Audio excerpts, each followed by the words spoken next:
the best classic DTM racing, especially of the 90s, takes place in RaceRoom. This is the original DSC that I bought about 9 years ago. It's been out quite a while, but still top-notch and cream quality. Today we're gonna do a recreation of the 1992 Norisring race, which is a track in the middle of Nürnberg in Germany. As it's a street circuit, it's pretty simplistic in its layout. It's basically a long start-finish straight, a very tight hairpin, then a chicane, another straight, and another hairpin, and then it's going back to the main straight. It's all about walls, armcos, not spinning, not hitting. It's super bumpy, and expect exciting wheel-to-wheel racing with these old DTM cars in RaceRoom. I've set the AI to 110. It's 25 opponents against me. We'll be doing 15 laps, which is about a third of the original distance. I've set damage to full, tire wear to 2 times, fuel use to 2 times inside Joachim Winkelhock's car, who actually won the first race back then in 1992. Let's go, guys. See you on the track. It's right there in the middle. Should be good for some action. Okay, come on, guys, let's go. I'm, of course, using my H pattern shifter, clutch, no cheating here.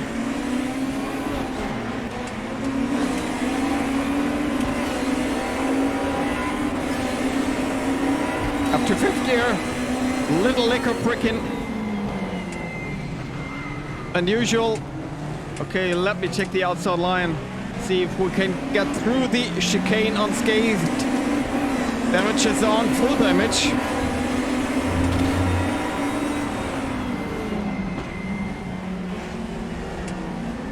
Yeah. Whoa, that was close. Whoa, yeah.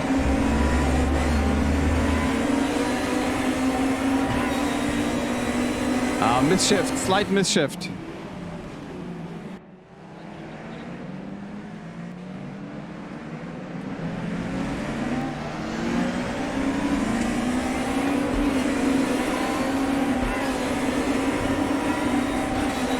Oh, that looks good.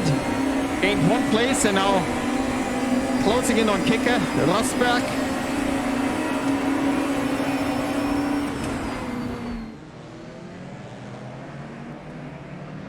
Oh, closing down to Chicotto. Oh, but the lines. Not the best. But they're going too wide there. That cannot work, guys.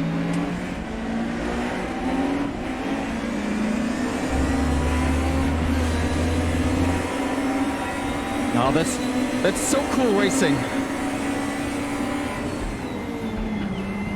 It's a complete license. The whole grid of the 1992 DTM. Not only the Bimmer and the Merc, but also the Opel, the Audi V8, and even the Ford Mustang, which is the fastest car on this track, if you take a look at the leaderboards. And I also did my fastest lap with that one. Was completely inferior in reality. Hardly achieved any points at all. Points were given up to P10. Normally, yeah, between 24 and 30 cars raced.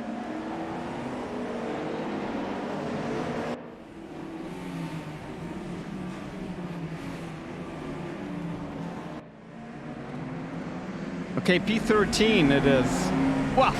Whoa.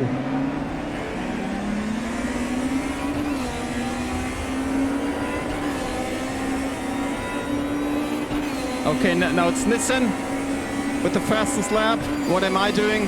58 only. It's way too slow, Timo, way too slow.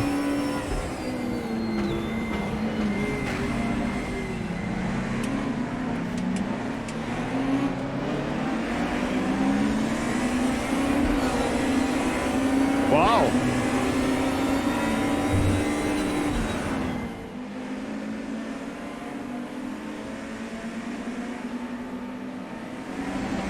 come on. Good line and good exit for once.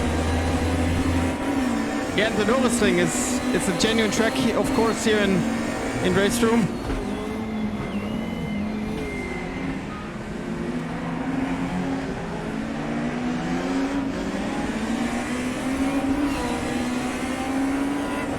And also the gameplay and race setup features and options make it possible to do a pretty authentic DTM 92.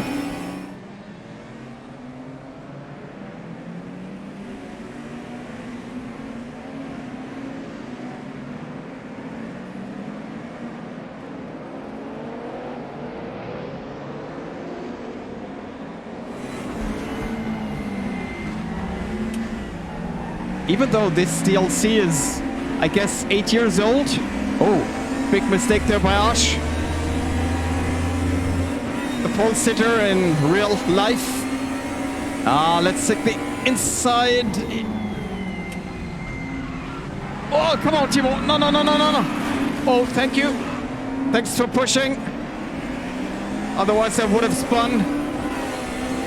Oh, man, what a moment. Lost the place.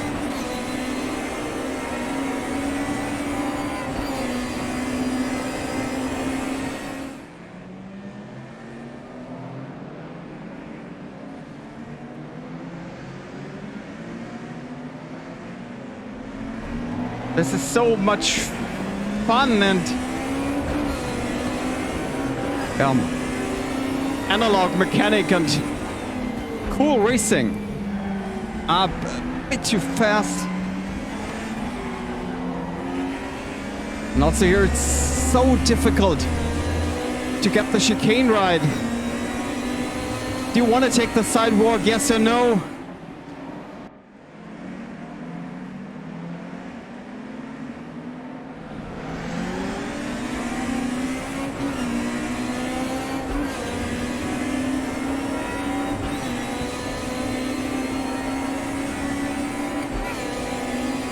Oh, there's already somewhere on the rears.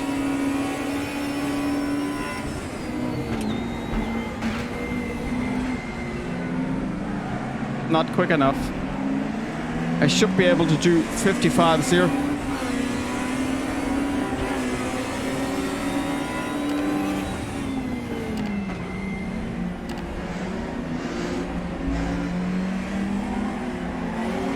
Come on.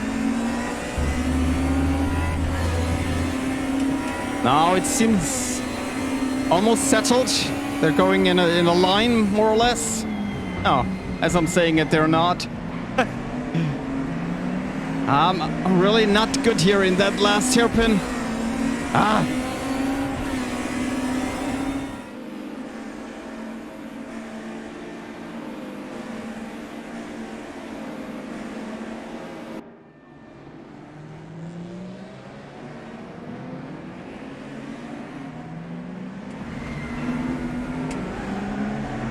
Side by side. Oh, whoa. They were standing there, these guys.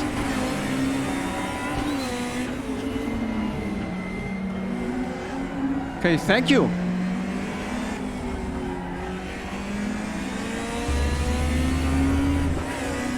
Pushing me into P9, which would mean points. Back then, P1 to P10 received points, like in today's Formula 1.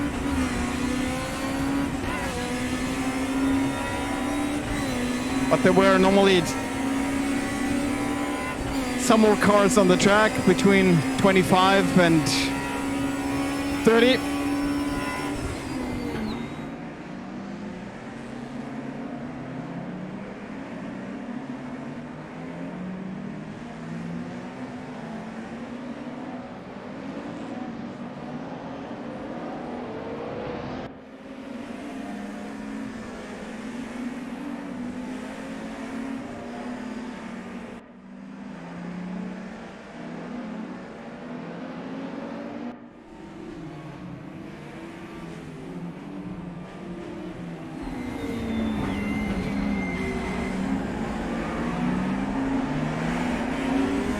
Yeah, it's all about getting as close to the walls and armcos as possible.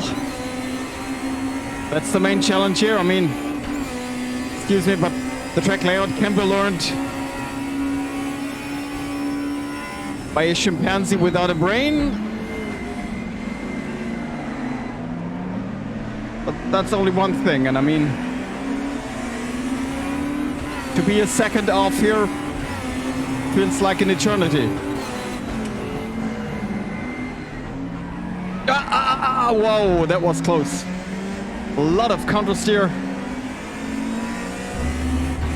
And I find it pretty strenuous and challenging, really, to keep the tension high, the focus right on there. They did more than 40 laps, I think 44 laps in reality, without a pit stop regularly.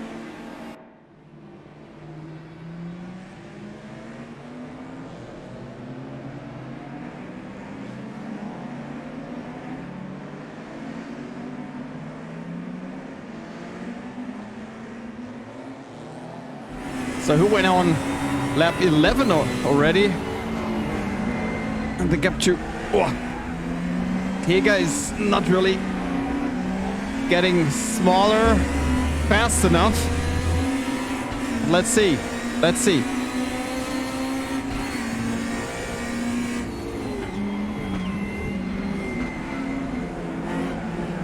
Wow, turned in too early, man. He's 1.5 seconds up. Cecotto is 0.6 behind.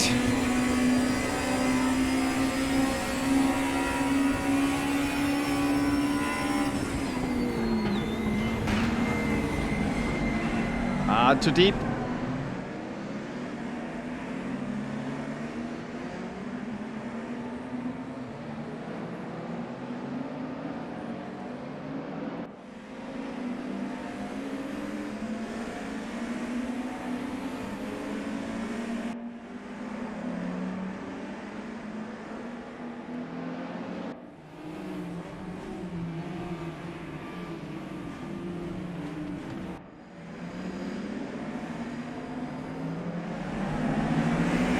In preparation for this race here, I watched some esports race, DTM Classic, with some YouTubers and mostly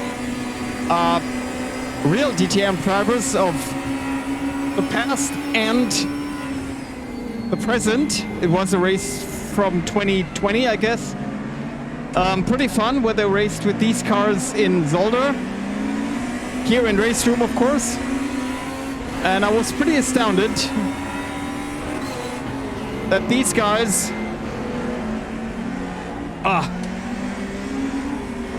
they all drove with Formula wheels and shifter pedals. Can you imagine that? These cheaters. But yeah, who could blame them? I mean, it was competitive and you are faster with that kind of setup.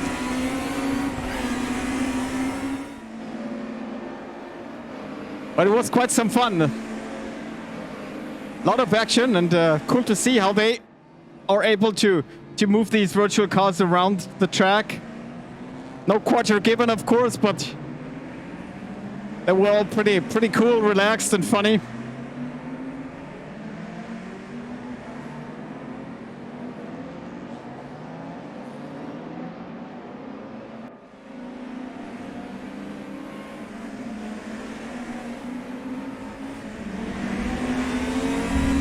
And also there, the Mustang was actually the fastest car. Won the first race, and in the second race, where it had to start way back in, I don't know, P12, 15 or so, he came in P6 or so and put in the fastest lap. So I think the BOP here is quite in favor of the Mustang. One more to go, guys. The first half of the race was all about fighting and making up positions. Second half was quite calm. But it's only over when it's over, so...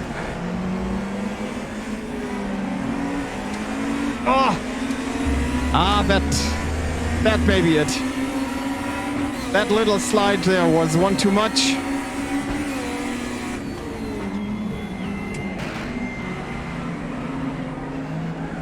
Getting close once more to Higa, but not enough to be able to attack him up to the finish line. Nevertheless, guys, this is from time to time I just have to come back here to RaceRoom and do this to sort of ground me once again. All cars of the 1992 season, a lot of the tracks, a lot of action, great physics, even better sounds, more or less the whole package, right? The visuals are kind of outdated, but they still look better than iRacing in my opinion. Also right, you can only drive in the dry. There are some time of day presets, but that's it, it's always dry. So there are some limitations to RaceRoom, which is I think 10 years old now. I'm mainly a single player and I love comprehensive and fully fledged DLCs like this one. After buying this DLC and I guess the DTM 2013 also, I finally ended up a couple of years ago to just go for the premium pack, which is the most comprehensive pack with which you get, I guess, 95% of all contents. And I bought it when it was on sale. My advice is there are 3 packs out there. Wait for a sale and look at what's inside there. That's absolutely enough. The physics, they may not be as detailed as in some other sims, but they're heavy and I feel connected to the car. I love the sound and all the clatter and the whistling that goes on when you're driving. That's really immersive. Here the focus is more on the weight of the car, if that makes any sense. I don't feel the tires as much as I do in AMS2 or in Assetto Corsa, but that doesn't mean that I'm faster or slower or whatever. It's just a different focus. It's also detailed enough, and as a wholesome experience with all the licenses in here, the authentic names, and I guess 2/3 of the authentic race calendar, I can recommend this one to anyone who's into classic DTM. Again, thanks a lot for watching, guys. Have a good time. See you on the next one. Bye.